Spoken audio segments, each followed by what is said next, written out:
고린도후서 3장 12절부터 여기까지 되겠습니다. 고린도후서 3장은 우리가 그리스도의 편지라는 말씀을 하고 있다고 지난주에 우리가 살펴봤었죠. 2장에서는 그리스도의 향기라 했고요. 3장에 와서 우리는 그리스도의 편지라. 그리스도의 편지라고 하는 것 생각나시죠? 두 가지 의미라고 했습니다. 첫 번째는 고린도 교회 성도들이 그리스도의 편지다라고 하는 것은, 첫 번째는 고린도 교회 안에 유력한 자들의 추천서를 들고 들어왔던 유대인 선지자, 그 유대인 그 사도들, 거짓 사도들이 추천서를 들이밀었어요. 그런데 사도 바울은 추천서를 제시한 적이 없거든요. 그래서 추천서가 왜 없느냐라고 하는 그런 반문 속에서 사도 바울이 추천서가 있는데, 그게 바로 여러분이 내 추천서입니다. 여러분이 내 추천서입니다. 그게 그리스도의 편지다. 그래서 3장 2절 보면 너희는 우리의 편지라 그랬죠. 첫 번째는 우리의 편지. 여러분들이, 성도 여러분들이 우리의 추천서입니다. 그런 의미라고 말씀을 드렸습니다.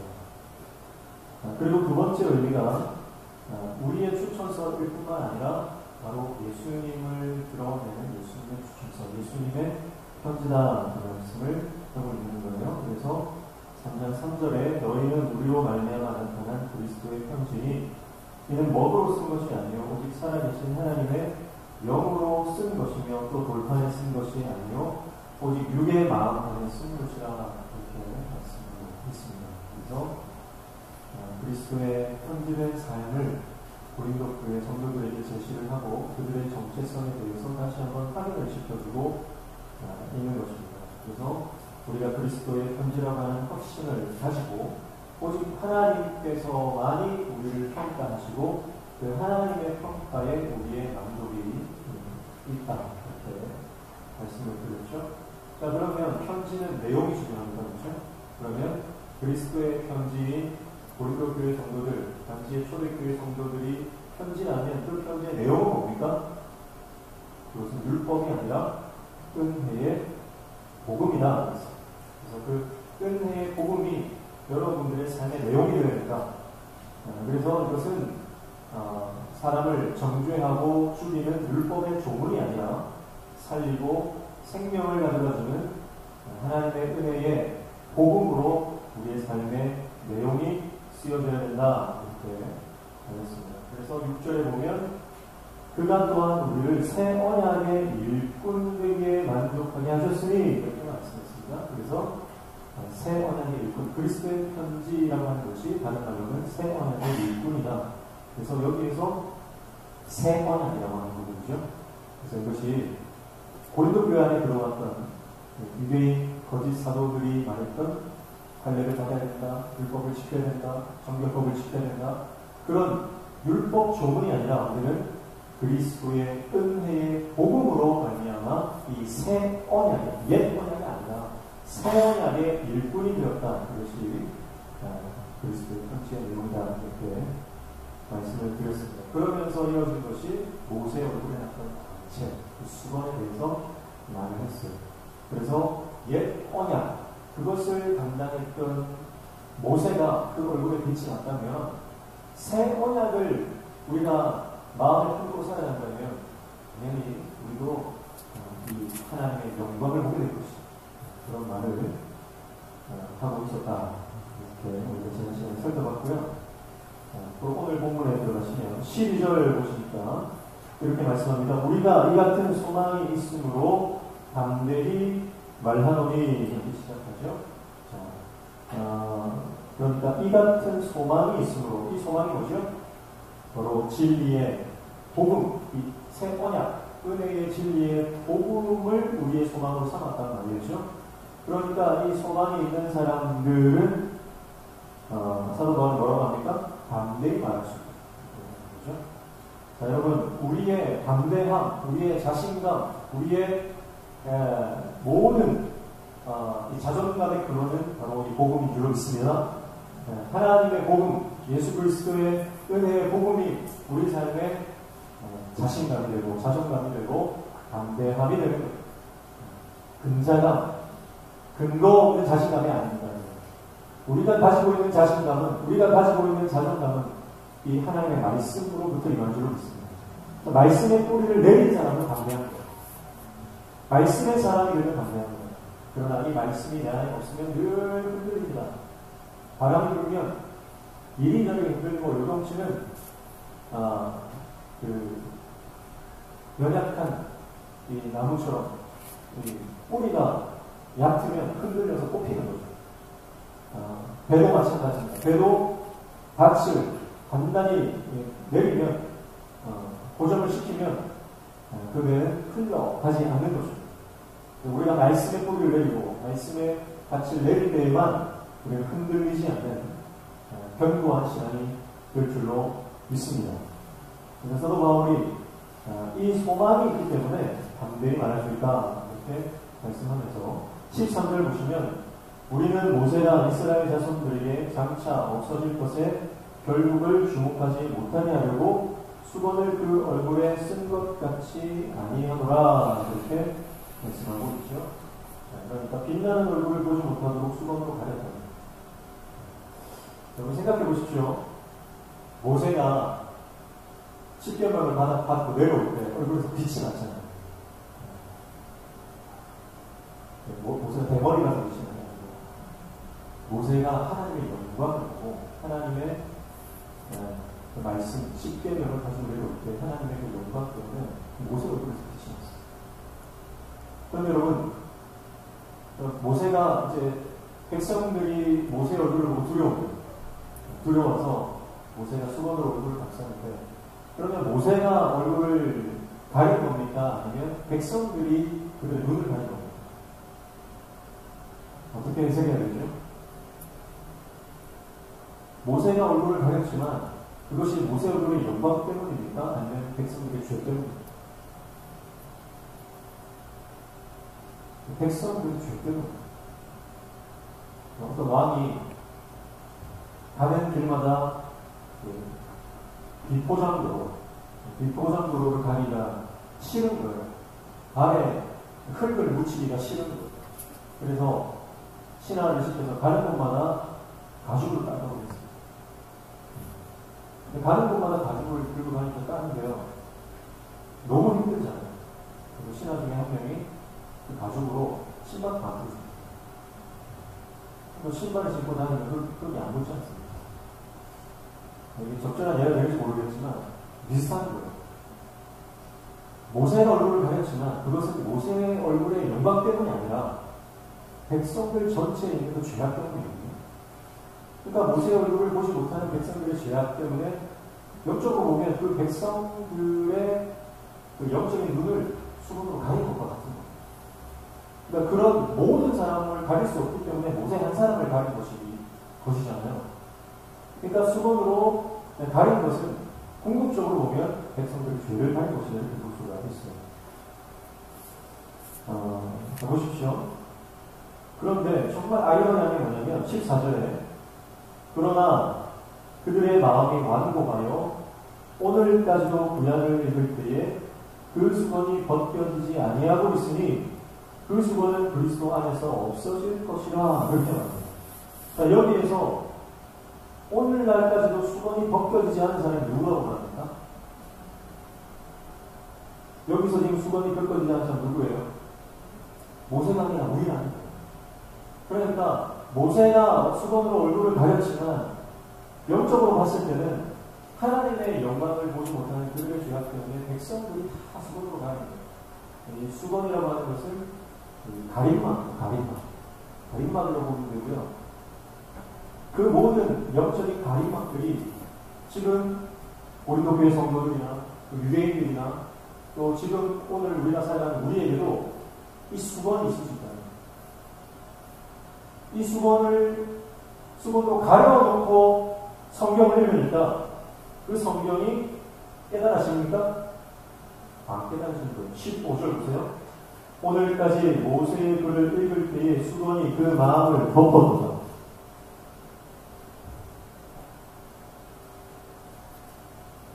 오늘날까지 이 수건이 평생체 신앙생활을 사니다. 이것을 우리가 잘 깊이 생각해 봐야 됩니다. 여러분, 이 수건을 걷어내야 됩니다. 그리고 우리의 심령에, 우리 영에 이 수건이 그대로 덮여있는 사람이 있어요. 이 수건이 그대로 덮여있으면요, 하나님을 예배할 때 감동이 없습니다. 한 시간 우리가 예배 드리는데 그 예배 드리는 것이 지루하고 짜증나고 시간이 멀리 가고 졸음이 오고 감격이 없고 감사가 없고 기쁨이 없고 찬양을 할 때도 화법만 나옵니다. 평생을 신앙생활해도 단 한 번에 하나님이 기뻐 받으시는 그 예배, 하나님이 주목하시는 바로 그 예배를 드리지 못하는 인생입니다. 백날 천날 예배 드려도 하나님이 기뻐 받으시는 예배를 드리지 못하는 인생입니다. 오늘 오전에 장로님이 기도하실 때 또 말씀드렸습니다. 단 한 번의 예배를 드려도 목숨을 걸고 우리가 주님 앞에 예배할 때 그 예배의 감격과 기쁨과 소망과 내 안에 온 세포가 살아서 하나님을 찬양하는 그 역사가 일어날 때에 여러분, 하나님 그 예배를 받으신다. 내 안에 수건을 그대로 덮어둔 채 하나님 말씀을 보면 깨달아지지 않습니다. 아무리 성경을 백독해도 내 마음에 수건을 덮어놓고 보면은 하나님 말씀이 깨달아지지 않아요. 자기 생각으로 해석합니다. 그러니까 성경이 하나님의 말씀으로 들려지는 것이 아니고 자기의 해석이 됩니다. 자기에게 유리한 쪽으로 해석하고 내가 좋아하는 말씀을 취사 선택하게 되고 하나님의 말씀이 하나님의 말씀 온전하게 66권 그 1189장의 하나님의 말씀이 온전히 나에게 들어오는 것이 아니고 내가 그냥 좋아하는 말씀들만 수박 고달기식으로 그렇게 형식적인 신앙으로 빠져서 살아간다. 그게 수건을 덮고 신앙생활하는 사람의 특징이라고. 여러분, 오늘 이 말씀을 통해서요, 여러분 이 말씀을 보면서 고린도후서 3장 말씀보다 많이 보셔놨습니까? 근데 이 말씀을 통해서 정말 내 마음에 수건이 덮여져 있는 건 아닌가라고 하는 이 말씀 안으로 여러분 들어가 보신 일이 있습니까? 오늘 이 말씀 앞에서 정말 내 안에 하나님의 말씀을 바라보지 못하게 하는 이 수건을 오늘날로 제가 이렇게 바꾸고 싶어요. 안경이라고 바꾸고 싶어요. 렌즈라고 바꾸고 싶어요. 여러분, 우리는요, 다 색안경을 끼고요, 성경을 봅니다. 전부, 안경, 우리 청년들은 렌즈를 많이 끼잖아요.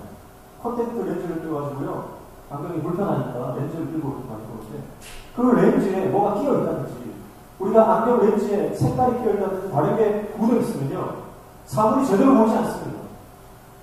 여러분, 우리가 껴야 하는 렌즈는 다 하나입니다. 그건 성령의 렌즈를 끼고 있습니다.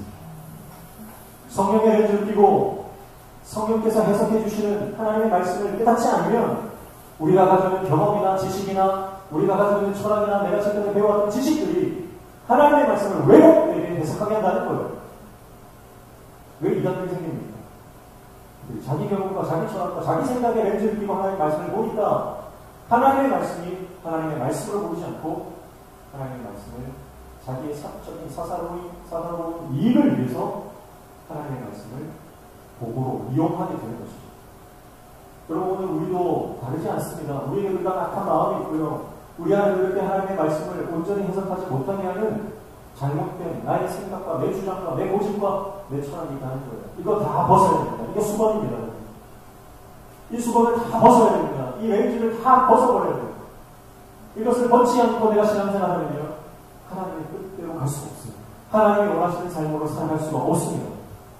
생명을 살리는 새 언약의 일꾼으로 그리스도의 편지로 살기 위해서는 가장 먼저 해야 되는 작업이 이거예요. 내 안에 있는 잘못된 수건, 하나님의 말씀을 가리고 하나님의 뜻을 분별하지 못하도록 하는 잘못된 수건, 이 렌즈를 다 벗어 던져야 하는 것입니다. 십자가 밑에 나아가서 내가 지금까지 몇십 년 신앙생활을 했는지 상관없이 발가 벗겨진 채로 하나님, 나는 아무것도 아닙니다. 나는 아무것도 알 수 없습니다. 하나님, 나는 주님 은혜 아니면 안 됩니다. 그 고백으로 십자가 밑에 나아가서 하나님 앞에 엎드려야만 우리는 하나님의 은혜를 받게 되는 것입니다. 이런 작업 없이 우리가 하나님의 뜻을 발견할 수 없다는 것. 지금 우리가 말씀 묵상 학교를 하고 있는데요. 그래서 2기가 진행되고 있잖아요. 말씀 묵상 학교를 하는 이유는 뭐냐면 하나님의 말씀을 말씀 그대로 보셔요. 하나님의 말씀을 내 생각이나 다른 사람들이 해석해 놓은 거나 지금까지 내가 배워왔던 그런 기존의 틀이 있습니다. 그 틀을 깨잖아요. 그래서 말씀 묵상하도록 하는 거예요. 저도 늘 말씀을 전하기 때문에요. 내가 기존에 알던 말씀, 배워왔던 그 지식 그대로 설교를 하는 게 편합니다. 근데 그 틀을 벗어나고자 몸부림치는 거예요. 정말 내가 알고 있던 말씀이 과연 그러한가? 정말 맞는가? 내가 지금까지 알고 있었던 하나님의 말씀이 진짜 하나님의 뜻인가? 여러분 제대로 알고 왔는가? 우리 청년 중 하나가 그런 거예요. 홍해바다가 한 번에 갈라진 게 아니라 밤새도록 동풍이 불어와서 천천히 갈라졌다니까 자기가 태어나서 그런 걸 처음 듣다. 태어나서 그런 걸 처음 듣다. 그 성경을 한번 보자. 성경을 보니까 정말 그러네. 여러분 이게 뭐냐? 관찰이에요. 관찰. 성경 말씀을 관찰하는 거예요. 하나님 말씀은 뭐라고 객관적으로 지금 말씀하고 있는지 내가 지금까지 배워왔던 모든 것들을 내려놓고 말씀은 지금 뭐라고 나에게 말씀하시는지 그 훈련을 하자는 거예요. 그게 말씀 묵상 학교예요. 다른 게 아닙니다. 말씀 묵상 학교에서 성경적인 지식을 더하자, 내가 좀 더 신앙적, 세련된 신앙생활 하자, 그런 게 아니에요. 더 원초적이고, 더 본론적이고, 더 핵심적인 하나님의 말씀으로 다가가자. 그래서 내가 말씀을 해석하는 게 아니고, 내가 말씀을 읽고, 묵상하고, 연구해서 내가 말씀을 깨닫는 게 아니고, 하나님의 말씀 안으로 내가 들어가서 그 말씀이 나를 읽는 거예요. 내가 말씀을 읽는 게 아니고, 하나님의 말씀이 나를 읽는 겁니다. 그게 말씀 묵상입니다. 그게 하나님의 말씀을 제대로 읽는 겁니다. 오늘 이 설교를 들을 때도요, 설교가 내 인생을 완전히 관통하는 경우가 있어요. 하나님의 말씀이 임할 때 그 말씀이 내 생각과 내 삶을 완전히 관통할 때가 있어요. 그러면 그 말씀 앞에서 내가 완전히 꼬꾸라진 경험을 많이 하죠. 지금까지는 익히 들어왔던 말씀인데 특별하게 나에게 감동을 주는 내만의 말씀. 그렇게 하나님의 말씀이 나에게 역사하는 그 놀라운 내가 여러분에게 이번에 축복합니다. 그래서 성령이 조명해 주시면 깜깜한 곳에서는요 아무것도 보이지 않죠. 그러나 빛이 들어오면 그 공간 안에 마침내 뭐가 있는지 들어갑니다. 마찬가지로 여러분 이 수건을 덮고 있으면요 아무것도 보이지 않습니다. 수건을 걷어내면 성령께서 우리 인생을 조명해 주십니다. 성령의 빛이 우리 인생을 조명해 주시면 비로소 하나님의 말씀이 보이고 하나님의 뜻이 깨달아지고 내 삶에 하나님의 역사가 펼쳐지는 것이 그때서 비로소 보이게 되는 것입니다. 오늘 저는 인생 가운데 하나님의 말씀에 하나님 말씀을 깨닫고 주님의 은혜에 목숨 걸 수 있는 저는 것이 축복합니다. 목숨 걸지 않으면 결혼하는 게 맞습니다. 내가 하나님 앞에 예배하는 것에 정말 내가 전심으로 내가 힘을 다하여 하나님 말씀 앞에 서지 않으면 하나님을 예배하지 않으면 예배 앞으로 가는 길도 소용없다. 저와 여러분이 이렇게 말씀 앞에서 모든 작업이 일어나는 줄 그래야만 우리가 성령의 능력을 경험하고 성령께서 주시는 자유함으로 나갈 수가 있어요. 그래서 16절 보십시오. 그러나 언제든지 주께로 돌아가면 그 수건이 벗겨지리라. 아멘. 어떻게 이 수건을 벗습니까? 주님 돌아가야만 벗겨집니다. 더 많이 공부한다고, 더 많이 훈련한다고, 더 많이 봉사한다고, 더 많이 내가 섬긴다고 여러분 수건이 벗겨지지 않아요. 수건이 벗겨지는 단 한 가지 방법은 바로 십자가 앞으로 나가는 것입니다. 십자가 앞으로 나가서 주님의 은혜를 붙잡을 때에만 내 안에 있었던 이 완악한 마음, 완전히 굳어질 때로 굳어져서 딱딱해져 버린 이 마음이 하나님 은혜로만 다시 부드러워집니다. 내 마음이 부드러워져야만, 내 수건이 벗겨져야만 통해서 우리 인생 가운데 성령의 역사, 자유케 하시는 성령의 놀라운 능력을 경험하게 되는 것이죠. 17절 보시면 주는 영이시니 주의 영이 계신 곳에 자유가 있느니라. 아멘. 네.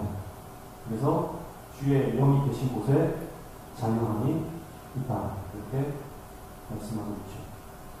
수건을 벗어내면 주님 앞으로 돌아가서 십자가 앞으로 나아가서 내 안에 있는 완악한 마음들과 모든 이 과거의 망명들이 있어요. 이 모든 것들을 십자가 앞에 다 쏟아내고 하나님의 은혜를 구하고 주님의 은혜를 받고 성령의 능력을 경험하면 더 이상 율법에 매이지 않는 자유 앞으로 들어가게 됩니다. 이 자유는 어떤 자유입니까? 세 가지로 분류할 수 있습니다. 첫 번째는 죄로부터의 자유. 여러분, 우리가 성령의 사람이 될 때, 성령께서 우리 안에 충만히 임하실 때에 우리는 죄로부터 자유케 되는 역사가 일어나게 되는 줄로 믿습니다. 모든 사람들은 죄의 종. 그러나 우리가 예수 그리스도를 믿고 성령의 사람이 될 때 우리는 죄로부터 자유함을 누리게 되는 것입니다. 죄를 이기시고 죽음을 이기시고 모든 인간의 절망을 희망으로 바꾸신 그 예수 그리스도의 능력이 우리 안에 역사하여 우리는 더 이상 죄의 종로로 사는 인생이 아니라 의의 종로, 하나님의 종으로 쓰임받는 놀라운 역사를 나누게 되는 것이죠. 그래서 여러분, 과거의 죄와 과거의 상처에 더 이상 머무르지 마십시오. 성령이 임하시면 우리의 모든 죄와 우리의 모든 상처, 아픔을 해결해 주신 줄로 믿습니다. 우리가 이거를 통과해야 돼요.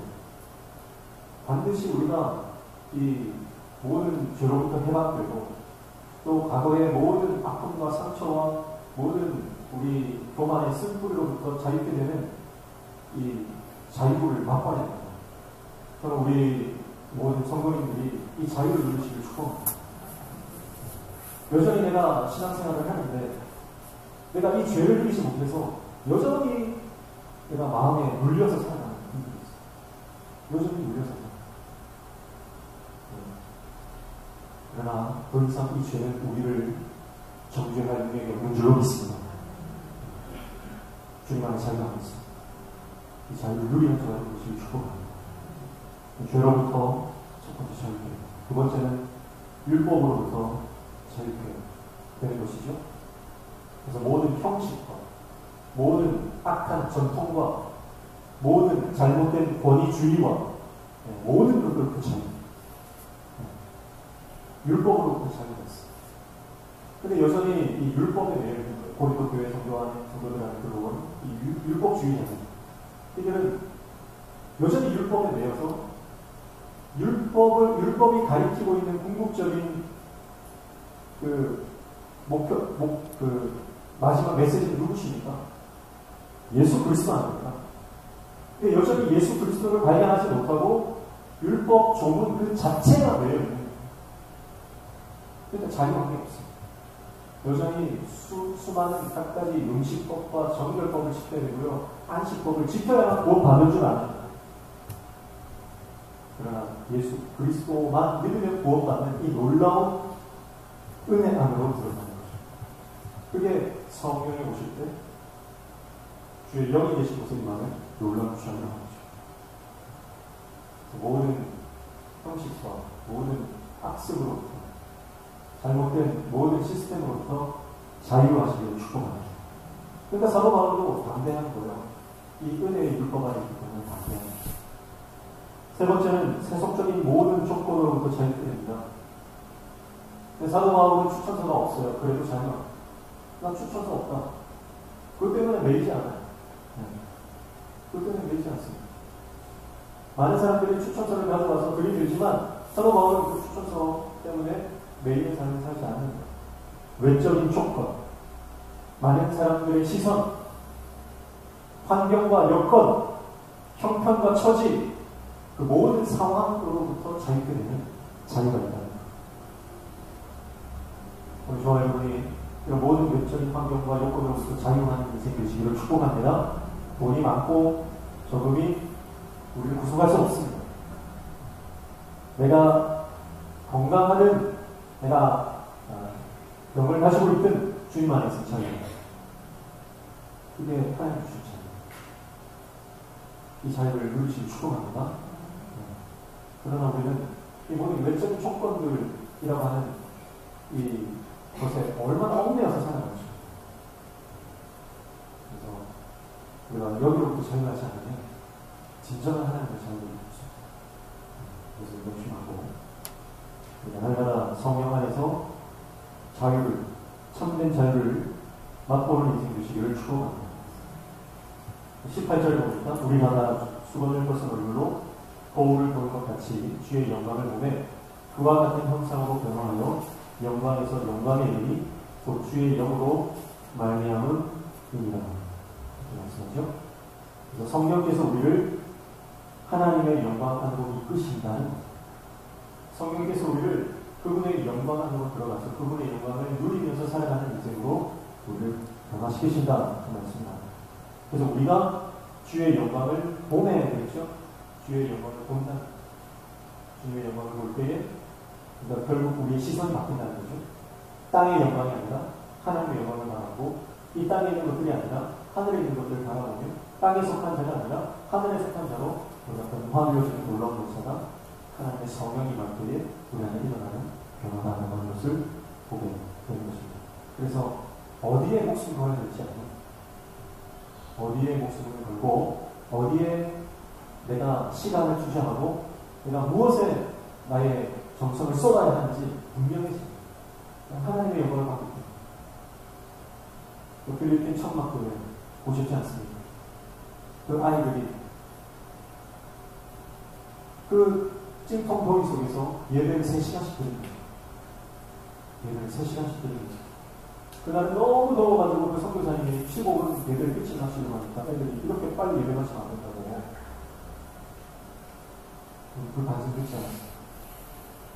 저도 예배 빨리 마치는 데를 가면 왜 이렇게 설교를 짧게 해요? 그런 분들이 지금 하고 계시거든요. 그런 분들이 많아지시길 축복합니다. 아멘 안 하시네요. 빨리 마치겠습니다.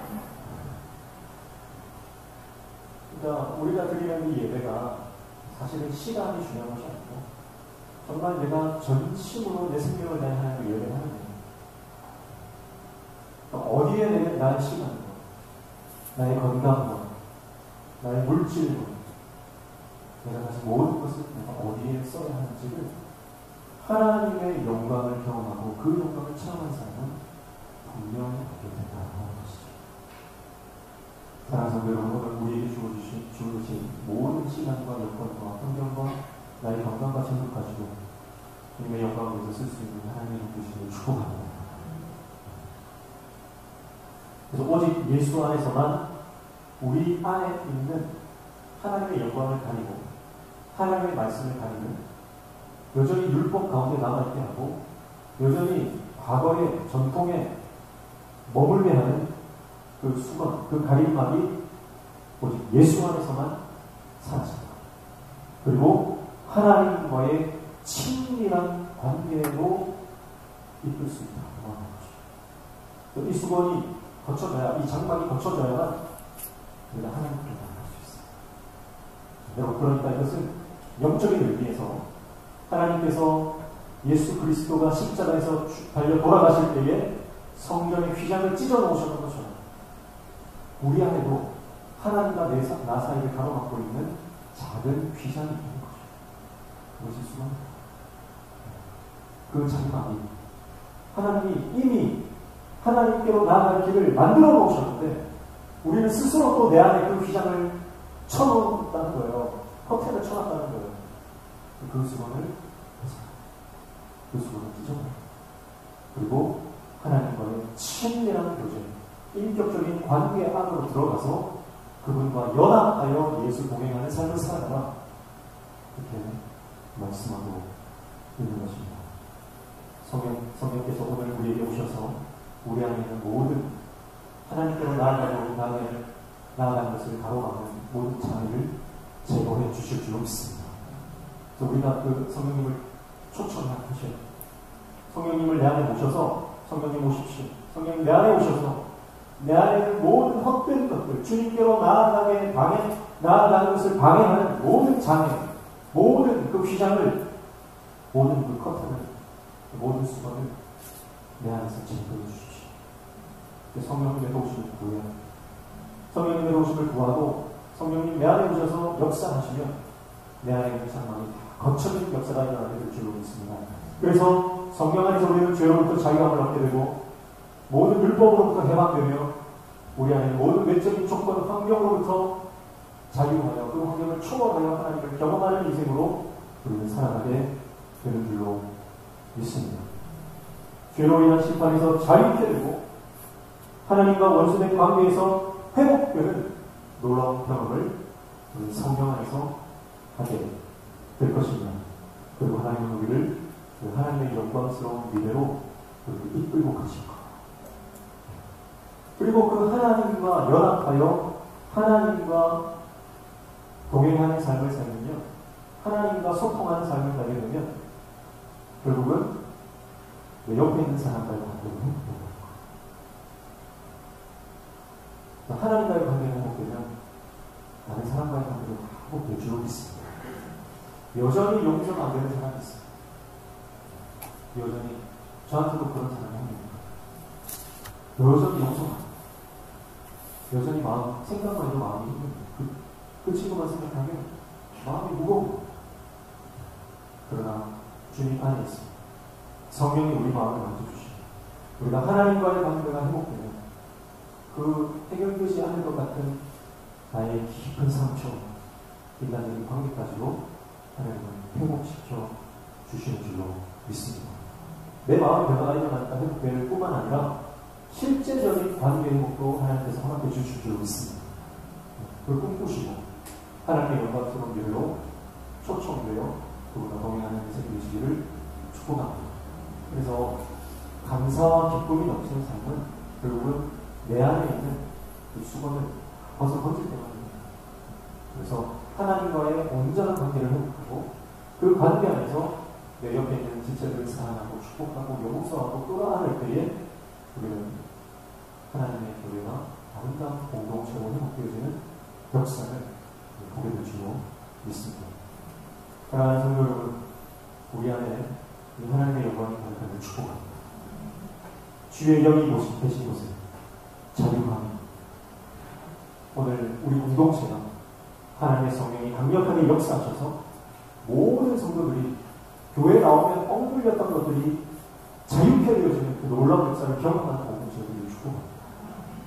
또 여전히 우리 안에 내 마음을 엉누르고 있는 과거의 아픔과 상처와 끊어진 관계들이 있다면 하나님 안에서, 성령 안에서 그 관계들이 회복되고 내 상처들이 회복되고 모든 문제들이 해결되어지는 놀라운 일을 경험하는 저는 되시길 축복합니다. 성경이 그렇게 말씀하고 있죠. 주의 영이 계신 분이 자유하고 있다면서요. 여러분 그 자유함 경험하고 있습니까? 그 자유를 경험하는 저는 되시길 축복합니다. 하나님의 말씀이 문자적으로만 남았어. 하나님의 말씀이 정말 실체가 되어서 사건이 되어서 역사가 되어 오늘 우리 삶에 이렇게 이 말씀대로 내 인생이 회복되고 공화되어지는 그 놀라운 기적을 경험하는 모든 성도들 되시기를 주님의 이름으로 축복합니다.